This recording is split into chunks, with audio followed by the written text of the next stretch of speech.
என்னோட யூடியூப் சேனலில் இருக்கிறதுக்கு ரொம்ப ரொம்ப நன்றிப்பா. ஸோ இந்த எஸ்எஸ்சி டாபிக் வைஸ் வீடியோஸ்லாம் பார்க்குறதுக்கு முன்னாடி மறந்துடாமல் நீங்கள் செய்ய வேண்டியது ஃபஸ்ட்டு இந்த ஸ்டடி பிளானோட வீடியோ. ஸோ என்னென்னைக்கு என்னென்ன டாபிக் போட போகிறோம், எப்படி ஹோம்ஒர்க் கொடுக்க போகிறேன், எங்கே டெஸ்ட் கொடுக்க போகிறேன், எங்கே போய் நீங்கள் டெஸ்ட்டு வாங்கணும், எல்லாமே கம்ப்ளீட்டாக இந்த வீடியோவில் சொல்லியிருப்பேன். ஸோ மறந்துடாமல் ஃபஸ்ட்டு இந்த வீடியோவை போய் பார்த்து அதோட பிடிஎஃப்பை டவுன்லோட் பண்ணி எல்லாம் தெரிஞ்சதுக்கப்புறமா இந்த டாபிக் வைஸ் வீடியோ வந்து பாருங்கள். ஸோ ரெண்டாவது முக்கியமான விஷயம், என்னோட first quantitative aptitude book. So April end தான் நான் பிளான் பண்ணியிருக்கேன் இந்த புக்கை ரிலீஸ் பண்ணுறதுக்கு. ஸோ நான் ரிலீஸ் பண்ணோன்னே கண்டிப்பாக உங்களுக்கு சொல்கிறேன், மறந்துடாமல் நம்ம தமிழ் சேனலை ஃபாலோ பண்ணி வச்சுக்கோங்க. கம்யூனிட்டி பேஜில் போஸ்ட் பண்ணுறேன், என்னோடய மொபைல் அப்ளிகேஷன்லேயும் போஸ்ட் பண்ணுறேன். ஸோ புக்கு ரிலீஸ் பண்ணதுக்கப்புறமா ஃபஸ்ட்டு நான் உங்ககிட்ட சொல்லிடுறேன், சரிங்களா? ஸோ அதுக்கப்புறம் நீங்கள் வாங்கிக்கலாம். இப்போது நம்ம டாபிக் வைஸ் சீரீஸ் வீடியோஸ் எல்லாமே பார்க்கலாம். சரிப்பா, இப்போது இந்த 15வது வீடியோவில் எஸ்எஸ்சி சிஜிஎல் எக்ஸாமுக்கான வீடியோவில் இப்போது நம்ம பார்க்க போகிற டாபிக் என்னன்னு பார்த்தீங்கன்னா ஈக்குவேஷன்ஸ். ஸோ ஈக்குவேஷன் அப்படின்ற டாப்பிக்கு நம்மளோட எஸ்எஸ்சி சிஜிஎல் எக்ஸாமில் ஒரு கொஷின் மோஸ்ட் ஆஃப் த பேட்சஸில் ஒரு கொஷின் தான் இருக்குது. அதே மாதிரி ஒரு கொஷனுக்கு மேலே ஈக்குவேஷன்லேருந்து இது வரைக்கும் கேட்டதே கிடையாது. கேட்டால் ஒரு கொஷின் கேட்பாங்க, இல்லை கேட்காம கூட நிறைய பேட்சில் இருந்திருக்காங்க. பட் ஈக்குவேஷன் டாபிக் அப்படின்றது கொஞ்சம் ஈஸியான டாபிக்ப்பா, ஏன்னா நிறைய பேட்டர்ன்ஸ் கிடையாது, சரிங்களா? இப்போ நீங்கள் அல்ஜிப்ராலாம் எடுத்துக்கிட்டிங்கன்னா அல்ஜிப்ராவும் ஒரு கொஷின் 2 கொஷின் கேட்பாங்க. ஆனால் அல்ஜிப்ராவோட கான்செப்ட்ஸ் ஏகப்பட்டது இருக்கும். பட் ஈக்குவேஷன் ஒரு கொஷின் தான் கேட்பாங்க. பட் அதுக்குள்ளே இருக்கிற கான்செப்ட்ன்றது ரொம்ப கம்மி. ஸோ ஃபஸ்ட்டு நம்மளோட சேனலில், தமிழ் சேனலில் ஈக்குவேஷன்ஸ் இருக்குது. அதாவது ஒவ்வொரு மாடலாக உங்களுக்கு சொல்லி கொடுத்துருப்பேன். இன்கேஸ் ஈக்குவேஷன்லேயே பெரிய நம்பர் கொடுத்தா எப்படி போடணும், சின்ன நம்பர் கொடுத்தா எப்படி அதோட ஃபேக்டர்ஸை கண்டுபிடிக்கணும், எப்படி கம்பேர் பண்ணணும், எது கிரேட்டர் எது லெஸர்னு எப்படி சொல்லணும், எல்லாமே தெளிவாக உங்களுக்கு ஈக்குவேஷன் டாபிக் நான் நடத்தியிருப்பேன். உங்களோட ஸ்டடி பிளானில் ஈக்குவேஷனை கிளிக் பண்ணிங்கனாலே உங்களுக்கு அந்த பிளேலிஸ்ட் போயிடும். அதுவே போதும்ப்பா. அதுவே வந்து உங்கள் எஸ்எஸ்சியை விட அதிகமாக படிக்கிறீங்க, அதுவே உங்களுக்கு போதுமான அளவு தான். பட் இப்போ நான் நடத்த போகிறது உங்கள் எஸ்எஸ்சி சிஜிஎல்ல ஆல்ரெடி எந்த மாதிரி மாடல் கொஷின்ஸ்லாம் கேட்டிருக்காங்களோ அதை நடத்த போகிறேன். உங்களுக்கு ஹோம்ஒர்க்கும் டெஸ்ட்லேயும் எல்லா மாடலும் கலந்து கொடுத்துருக்கேன், சரிங்களா? ஸோ ஈக்குவேஷன்ஸ் அப்படின்னு எடுத்துக்கிட்டிங்கன்னா ரொம்ப முக்கியம் எதுன்னு பார்த்தீங்கன்னா குவாட்ரட்டிக் ஈக்குவேஷன் சொல்லுவாங்க. இந்த குவாட்ரட்டிக் ஈக்குவேஷன்லேயே 2 மாடல் இருக்கும். ஒன்று எக்ஸ் ஸ்கொயருக்கு முன்னாடி எந்த ஒரு நம்பருமே இருக்காது, இல்லைனா எக்ஸ் ஸ்கொயருக்கு முன்னாடி ஏதாவது ஒரு நம்பர் இருக்கும். இதுதான் 2 மாடல் குவாட்ரட்டிக் ஈக்குவேஷனு, சரிங்களா? இது ஒரு மாதிரி சால்வ் பண்ணும், இது ஒரு மாதிரி சால்வ் பண்ணி நம்ம ஃபேக்டர்ஸ் கண்டுபிடிக்கணும். ஸோ ரெண்டாவது பார்த்தீங்கன்னா சைமல்டேனியஸ் ஈக்குவேஷன் சொல்லுவாங்க. சைமல்டேனியஸ் ஈக்குவேஷனில் ஒரே சிங்கிள் ஈக்குவேஷன்லேயே எக்ஸும் இருக்கும் ஒய்யும் இருக்கும். அப்படி இருந்துச்சுன்னு சொன்னால் அது சைமல்டேனியஸ் ஈக்குவேஷன். ஸோ அடுத்தது equation based on surds indices. Surds இண்டிசஸை வச்சு சில கொஷின்ஸ் வந்து ஈக்குவேஷனை பேஸ் பண்ணியிருக்கும். அதாவது எப்படி இருக்கும்னு பார்த்தீங்கன்னு வச்சுக்கோங்களேன், எக்ஸ் கியூப் இருக்கும், ப்ளஸ் 1/x³ இருக்கும், ப்ளஸ் இந்த மாதிரி அதாவது பவர் -3ன்னு இருக்கும். இந்த ஏ பவர் என் எல்லாம் இருக்கும்ல, அதை யூஸ் பண்ணி ஒரு ஈக்குவேஷன் ஒரு மாதிரி மாற்றி கொடுத்துருப்பாங்க. அதை ஏ பவர் என்லாம் யூஸ் பண்ணி ஒரு ஈக்குவேஷனாக எழுதுனதுக்கப்புறமா நம்ம சால்வ் பண்ணோம். அது equation based on surds and indices. So இது வரைக்கும் இந்த குவாட்ரட்டிக் ஈக்குவேஷனுக்குள்ளே இன்னொரு பார்ட் இருக்கும், அது லீனியர் ஈக்குவேஷன் சொல்லுவாங்க. இது வந்து ஒரு கஷ்டம் கிடையாது, ஜஸ்ட் வந்து எந்த ஒரு ஃபார்மட்டுமே இல்லாமல் நார்மலாக சால்வ் பண்ணக்கூடிய கொஷின். இது வரைக்கும் நம்மளோட எஸ்எஸ்சி சிஜிஎலோட ஒரு 4 வருஷம் பழைய கொஷின் பேப்பர்ஸை நீங்கள் எடுத்து பார்த்தீங்கன்னா இந்த 3 மாடல் மட்டும்தான் இது வரைக்கும் அதிகமாக கேட்டிருக்காங்க, சரியா? குவாட்ரட்டிக் ஈக்குவேஷனில் எக்ஸ் ஸ்கொயருக்கு முன்னாடி ஒரு கான்ஸ்டன்ட் வச்சது, அதே மாதிரி இந்த இது சைமல்டேனியஸ் ஈக்குவேஷன். இதுதான் கொஞ்சம் அதிகமாக உங்களோட எக்ஸாம்ஸில் இது வரைக்கும் கேட்ட ஒரு கொஷின்.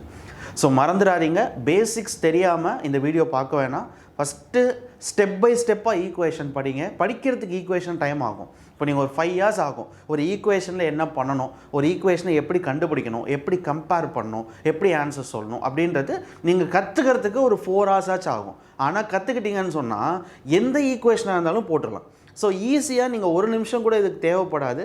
எனக்கு தெரிஞ்ச ஒரு 30 செகண்ட் தான் தேவைப்படும் இந்த மொத்த கொஷினை சால்வ் பண்ணுறதுக்கு.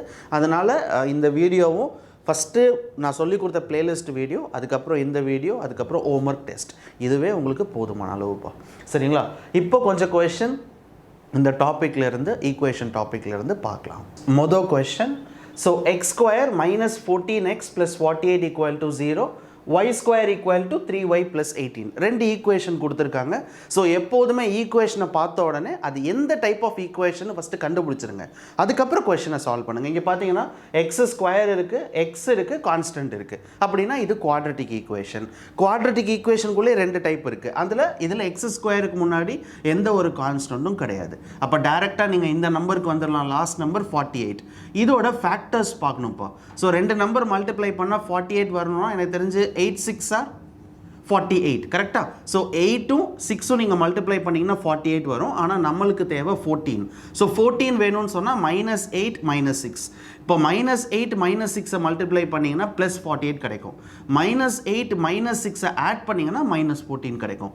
இதை எடுத்து எழுதும்போது சைனை மாற்றி எழுதணும். 8 x2ன்றது 6. அவ்வளோதான்ப்பா. ஸோ பெரிய ஸ்டெப்ஸ்க்கெலாம் போகாதீங்க. எப்போதுமே நான் வந்து சொல்லிக் கொடுக்கும் போதே உங்களுக்கு சொல்லியிருந்தேன், நிறைய ஸ்டெப்ஸ் எழுதி இதை கொண்டு வராதிங்க, அது டைம் வேஸ்ட்டு. அதுவும் இல்லாமல் தப்பு பண்ணிடுவீங்க. முடிஞ்ச வரைக்கும் இந்த லாஸ்ட் நம்பரோட ஃபேக்டரை கண்டுபிடிச்சி எடுத்து எழுதும் போது சைனை மட்டும் மாற்றிடுங்க, ஆன்சர் கிடச்சிரும். ஸோ தேவையில்லாமல் நம்ம அந்த ஸ்டெப்ஸ்க்கெலாம் போகிறோன்னா அது டைம் வேஸ்ட் ஆகிடும். ஸோ அதே மாதிரி second equation y square equal to 3y plus 18. y square இருக்குது, y இருக்குது, கான்ஸ்டன்ட் இருக்குது. அப்போ இது குவாட்ரட்டிக் ஈக்குவேஷன். ஆனால் ஒரு கரெக்டான ஃபார்மெட்டில் இல்லை. ஸோ அதை கரெக்டான ஃபார்மெட்டில் மாற்றணும்னா 3y minus of 18 is equals to 0. So இப்போது அது ஒரு கரெக்டான ஃபார்மெட்டில் இருக்குது. இப்போ பார்த்தீங்கன்னா y ஸ்கொயருக்கு முன்னாடி எந்த ஒரு கான்ஸ்டன்ட்டும் கிடையாது. அப்போ இந்த லாஸ்ட் நம்பரை எடுத்துக்கிறோம். 18 நம்மளுக்கு 3 வேணும்னா 6 3s are 18. ஸோ 6ம் 3யும் மல்டிப்ளை பண்ணிங்கன்னா 18 கிடைக்கணும். ஆனால் நம்மளுக்கு -18 வேணும், -3 வேணும். -6 + 3 இது ரெண்டையும் மல்டிப்ளை பண்ணிங்கன்னா -18 கிடைக்கும். இது ரெண்டையும் ஆட் பண்ணிங்கன்னு சொன்னால் -3 கிடைக்கும். ஸோ அப்போ இதுதான் ஃபேக்டர்ஸ். எடுத்து எழுதும்போது சைனை மாற்றணும். +6 இதை எடுத்து எழுதும்போது -3. அவ்வளோதான். ஸோ நம்மளுக்கு ரெண்டு நம்பரும் கிடச்சிருச்சு. ஸோ எக்ஸோட வேல்யூ தெரிஞ்சிருச்சு, ஒய்யோட வேல்யூ தெரிஞ்சிருச்சு. அடுத்தது கம்பேரிசன். ஸோ 8 6 கம்பேர், எல்லா எக்ஸ் வேல்யூ எல்லா ஒய்யோட வேல்யூ கம்பேர் பண்ணோம்.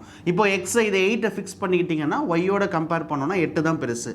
8 வச்சுட்டு -3 கம்பேர் பண்ணிங்கன்னா 8 தான் பெருசு. 6 வச்சுட்டு 6 கம்பேர் பண்ணிங்கன்னா ஈக்குவல் டு 6 வச்சுட்டு -3 கம்பேர் பண்ணிங்கன்னா இதுதான் பெருசு.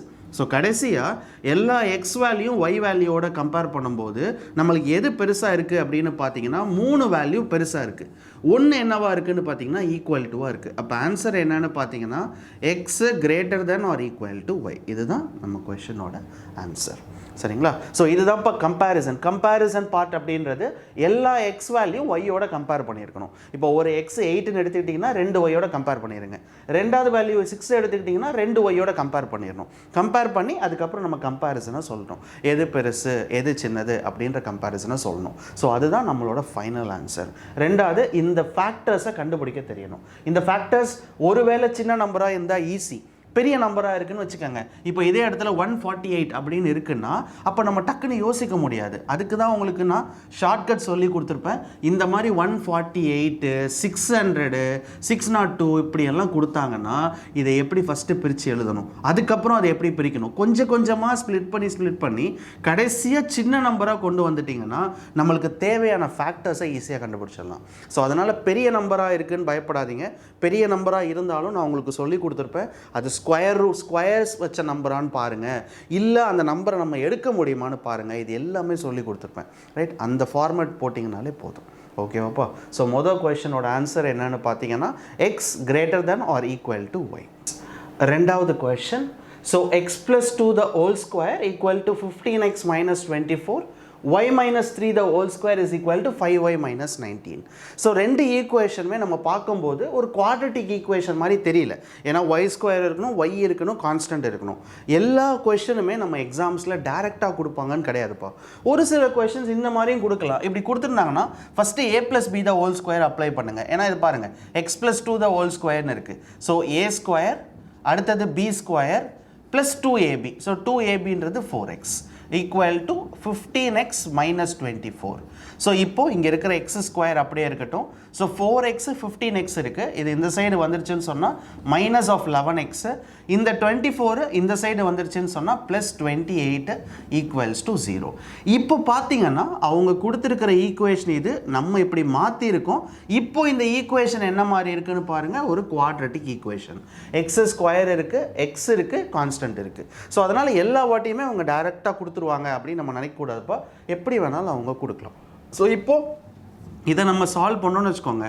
7 4s are 28, நம்மளுக்கு தேவை -11, அப்போ -7 -4.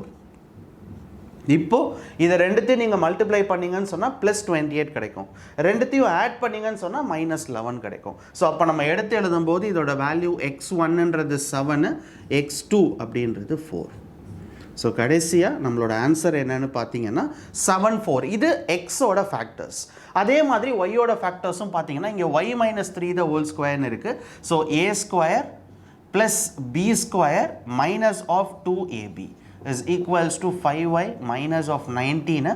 ஸோ அடுத்தது y square minus of 11y, so இது இந்த சைடு வந்துருச்சுன்னு சொன்னால் 28 is equals to 0.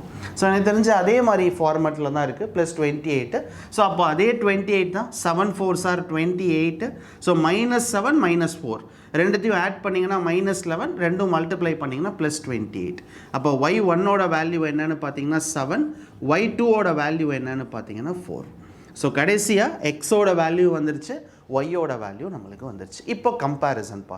So comparison அப்படின்றது எப்போதுமே சில பேர் தப்பு பண்ணிவிடுவாங்க. இப்போது 7 4 இருக்குது, 7 4 இருக்குது, அப்போ எக்ஸ் ஈக்குவல் டு ஒய் தானே அப்படின்னு போடுவாங்க. அப்படி பண்ணக்கூடாது, அது தப்பான ஒரு ப்ரொசீஜரு. எப்போதுமே எக்ஸோட வேல்யூ 1 வச்சுட்டு 2 ஒய்யை கம்பேர் பண்ணோம். 7 வச்சு 7 கம்பேர் பண்ணிங்கன்னா ஈக்குவல் டு, 7 வச்சு 4 கம்பேர் பண்ணிங்கன்னா 7 தான் பெருசு. ரெண்டாவது எக்ஸ் வேல்யூ 4 வச்சுட்டு 7 கம்பேர் பண்ணிங்கன்னா இங்கே 7 தான் பெருசு. 4 வச்சு 4 கம்பேர் பண்ணிங்கன்னா ஈக்குவல் டு. ஸோ ஒன்று பெருசு ஒன்று சின்னதுன்னு வந்தாலே ஆன்சர் எக்ஸுக்கும் ஒய்க்கும் இருக்கிற ரிலேஷன் நம்மளால் சொல்ல முடியாது. ஸோ ஆன்சர் என்னென்னு பார்த்தீங்கன்னா ஈக்குவல் கிடையாது, ரிலேஷன்ஷிப் cannot be established ஒரு ஆப்ஷன் இருக்கும், அதை போட்டுக்கலாம்.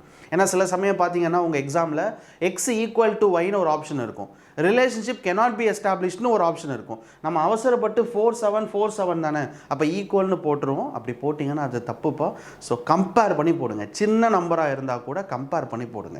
ஸோ நிறைய பேர் பண்ணுற தப்பு இதுதான். இப்போ எக்ஸோட வேல்யூ பார்த்தீங்கன்னா +or-4ன்னு இருக்கும், ஒய்யோட வேல்யூ பார்த்தீங்கன்னா +or-4ன்னு இருக்கும். அப்போ நிறைய பேர் என்ன நினச்சிப்பாங்கன்னா ஈக்குவல் டூன்னு நினச்சிப்பாங்க, எக்ஸும் ஒய்யும் ஈக்குவல் அப்படின்னு நினச்சிப்பாங்க.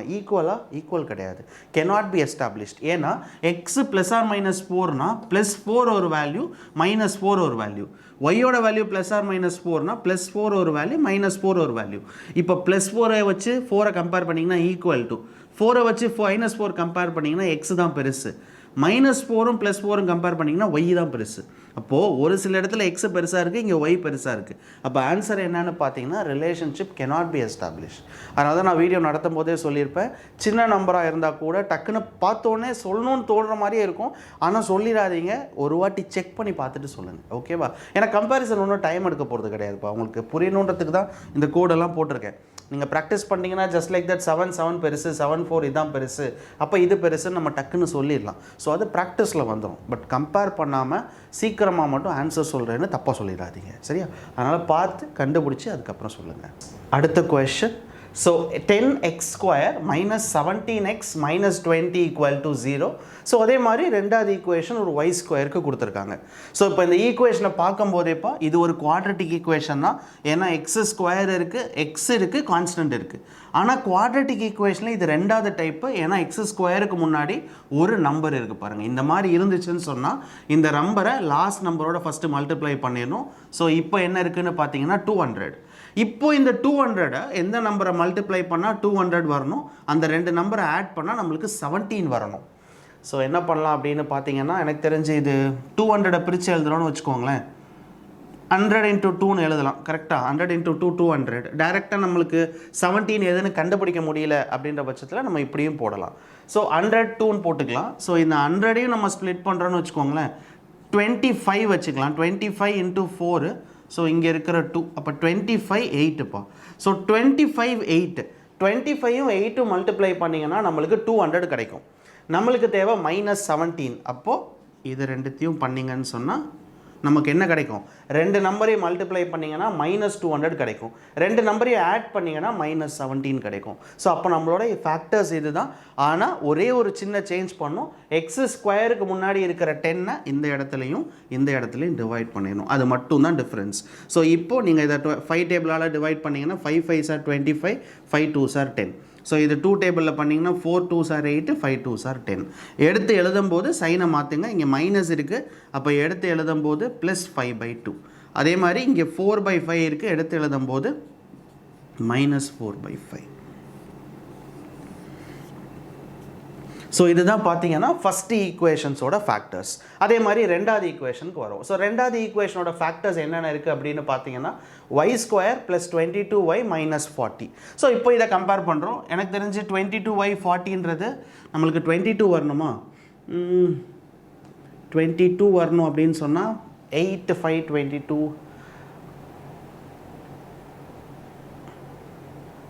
20 × 2 40 தானே. 20 × 2 40 ஆட் பண்ணாலே வந்துடும்.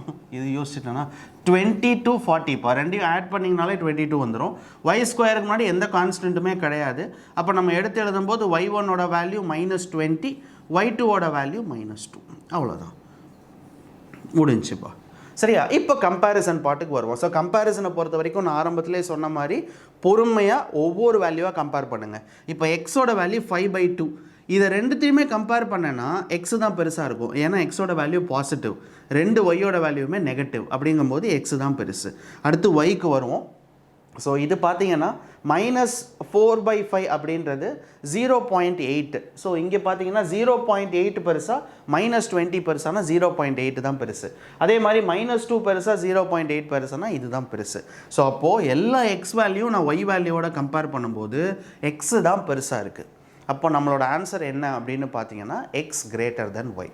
ஸோ இது வந்து எல்லா இடத்துலையுமே நீங்கள் இப்படி டிவைட் பண்ணி கண்டுபிடிக்கணும்னு கிடையாது. நான் உங்களுக்கு சொல்லி கொடுத்துருப்பேன் ஃப்ராக்ஷனில் இருந்துச்சுன்னு சொன்னால். இப்போ 4/5 இந்த சைடு இருக்குது, இந்த சைடு 7/11 அப்படின்னு இருக்குன்னா இதை எப்படி கம்பேர் பண்ணணும்னு சொன்னால் கிராஸ் மல்டிப்ளை பண்ணும். 4 11 44, 7 5 35.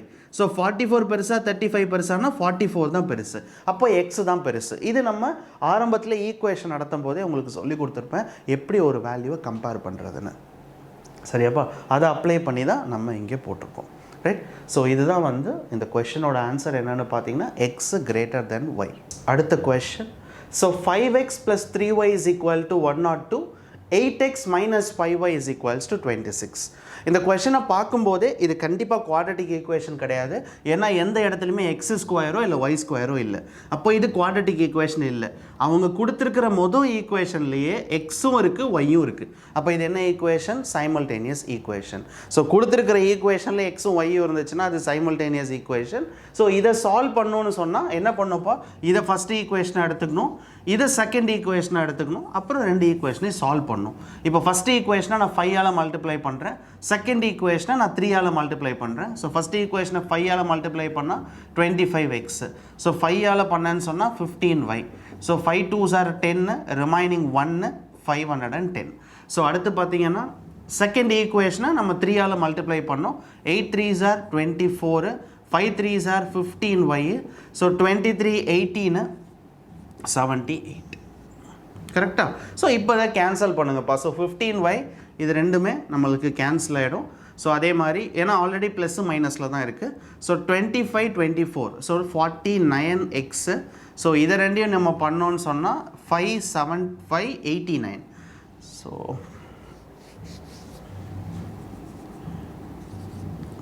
ஸோ இப்போது நம்ம வந்து எக்ஸோட வேல்யூ இது ஒரு வாட்டி பண்ணோன்னா 49. ஸோ ரிமைனிங் பார்த்தீங்கன்னா 98 2 டைம்ஸு. ஸோ அப்போது எக்ஸோட வேல்யூ எவ்வளோன்னு பார்த்தீங்கன்னா 12. அவ்வளோதான். ஒரு வேல்யூ கண்டுபிடிச்சிட்டாலே நமக்கு அடுத்தடுத்த வேல்யூ கண்டுபிடிக்கிறது ஈஸி. சைமல்டேனியஸ் ஈக்குவேஷனை பொறுத்த வரைக்கும் அவங்க கொடுத்துற ஈக்குவேஷனை 1 2ன்னு அஷ்யூம் பண்ணிவிட்டு அந்த ஈக்குவேஷனை சால்வ் பண்ணுறோம். அந்த ஈக்குவேஷனை நம்ம சால்வ் பண்ணும்போது ஒரு எக்ஸ் வேல்யூ கண்டிப்பாக கிடச்சிரும். ஏன்னா எப்படியும் நம்ம கேன்சல் பண்ணுறதுக்கு தான் அந்த ஈக்குவேஷனை சால்வ் பண்ணுறோம். ஸோ அப்படிங்கும்போது எக்ஸோட வேல்யூ கிடச்சிரும். இந்த கண்டுபிடிச்ச எக்ஸோட வேல்யூ எடுத்துகிட்டு வந்து இந்த இடத்துல போட்டிங்கன்னு சொன்னால் நம்மளுக்கு ஒய்யோட வேல்யூ தெரிஞ்சிடும். கிடச்சிரும். ஸோ 12 எடுத்துகிட்டு வந்து இந்த இடத்துல போட்டிங்க அப்படின்னு சொன்னால் இது 60. ஸோ அப்போ 3y is equals to 102 minus 60 கிடைக்கும். ஸோ இது எவ்வளோன்னு பார்த்தீங்கன்னா 42. So 3y is equals to 42. So அப்போ y-யோட வேல்யூ எவ்வளோன்னு பார்த்தீங்கன்னா 14. ஸோ x-ஓட வேல்யூ எவ்வளோ கண்டுபிடிச்சிருக்கோம் 12, y-யோட வேல்யூ 14. ஸோ 12 பெருசா 14 பெருசானா 14 தான் பெருசு. அப்போ இந்த கொஷனோட ஆன்சர் என்னன்னு பார்த்தீங்கன்னா x less than y. இதுதான் இந்த கொஷனோட ஆன்சர். ஸோ சைமல்டேனியஸ் ஈக்குவேஷனை பொறுத்த வரைக்கும் நம்ம இப்படி தான்ப்பா சால்வ் பண்ணோம். ஸோ சைமல்டேனியஸ் ஈக்குவேஷன் எனக்கு தெரிஞ்சு பெருசாக வந்து உங்கள் எக்ஸாம்ஸில் அதிகமாக கேட்டது சைமல்டேனியஸ் ஈக்குவேஷன் தான். ஆனால் பெருசாக கஷ்டமாகவோ அது வரைக்கும் கேட்ட மாதிரி தெரியல. அப்படி அவங்க கஷ்டமாக கேட்கணும் அப்படின்னு நினச்சாங்கன்னா ஒரு சில எக்ஸாம்ஸில் சொல்கிறேன், உங்கள் எஸ்எஸ்சியில் வந்து ரொம்ப ட்விஸ்ட் பண்ணி கேட்கல, பட் ஒரு சில எக்ஸாம்ஸில் எப்படி கேட்டிருக்காங்கன்னு பார்த்தீங்கன்னா இந்த மாதிரி divided by 2, divided by 4, divided by 6 இப்படி கொடுத்துருப்பாங்க. நம்ம எடுத்த உடனே ஈக்குவேஷனை கொண்டு வர முடியாது. ஃபஸ்ட்டு வந்து என்ன பண்ணணும்னா இதுக்கு எல்சிஎம் எடுத்து அதை மல்டிப்ளை பண்ணணும். மல்டிப்ளை பண்ணதுக்கு அப்புறம் தான் கொஷனை சால்வ் பண்ணணும். ஸோ அந்த மாதிரி கொடுத்துருப்பாங்க. ஓகேவா? ஸோ இது எல்லாமே பார்த்தீங்கன்னாப்பா நம்ம சைமல்டேனியஸ் ஈக்குவேஷனில் இருக்கிற மாடல் கொஷின்ஸ். ஸோ இந்த மாதிரியான மாடல் கொஷின் தான் உங்கள் எக்ஸாம்ஸில் கேட்டிருக்காங்க. சரிங்களா? ஸோ நிறைய ப்ராக்டிஸ் பண்ணுங்கள். ஹோம்ஒர்க் கொடுத்துருக்கேன், டெஸ்ட்டு கொடுத்துருக்கேன். ஸோ மறந்துடாதீங்க, ப்ராக்டிஸ் பண்ணிகிட்டே இருங்க. நாளைக்கு உங்களுக்கு ஹோம்ஒர்க்கும் டெஸ்ட்டு வந்துடும். சரியா? ஸோ ப்ராக்டிஸ் தான் ரொம்ப முக்கியம்ப்பா. ப்ராக்டிஸை மட்டும் விட்டுறாதீங்க. ப்ராக்டிஸை விட்டுட்டிங்கன்னா உங்களுக்கு ஒரு 2 நாள் கழித்து போட்டுக்கலாம், ஒரு வாரம் கழித்து போட்டுக்கலாம் அப்படின்ற அந்த ப்ராக்டிஸை மட்டும் விட்டுட்டிங்கன்னா அவ்வளோ ஈஸியாக பாஸ் பண்ண முடியாது. ஸோ அதனால் நான் சொல்லிக் கொடுக்குறத இந்த வீடியோ நீங்கள் பார்க்கலன்னா கூட பரவாயில்ல, பேசிக்ஸை படிக்காமல் எந்த டாப்பிக்கும் படிச்சிடாதீங்க. ஃபஸ்ட்டு பேசிக்ஸ் ஸ்ட்ராங்காக இருங்க. அப்போ தான் உங்களோட 2 லெவல் ஆஃப் எஸ்எஸ்சி எக்ஸாமையும் பாஸ் பண்ண முடியும். சரிங்களா? ஸோ வீடியோ பார்த்ததுக்கு ரொம்ப நன்றிப்பா. நான் நிறைய இடத்துல 3 கொஷின் தான் நடத்தியிருக்கேன். உங்களுக்கு அந்த மாடல் புரியணும், உங்கள் எக்ஸாம்ஸில் எந்த லெவலில் கேட்டிருக்காங்கன்றதுக்கு தான் நடத்தியிருக்கேன். ஸோ தனியாகவே உங்களுக்கு பிளேலிஸ்ட் இருக்குது, அதை நீங்கள் பார்த்துட்டாலே போதும். ஸோ வீடியோவை பார்த்ததுக்கு ரொம்ப ரொம்ப நன்றிப்பா. பை.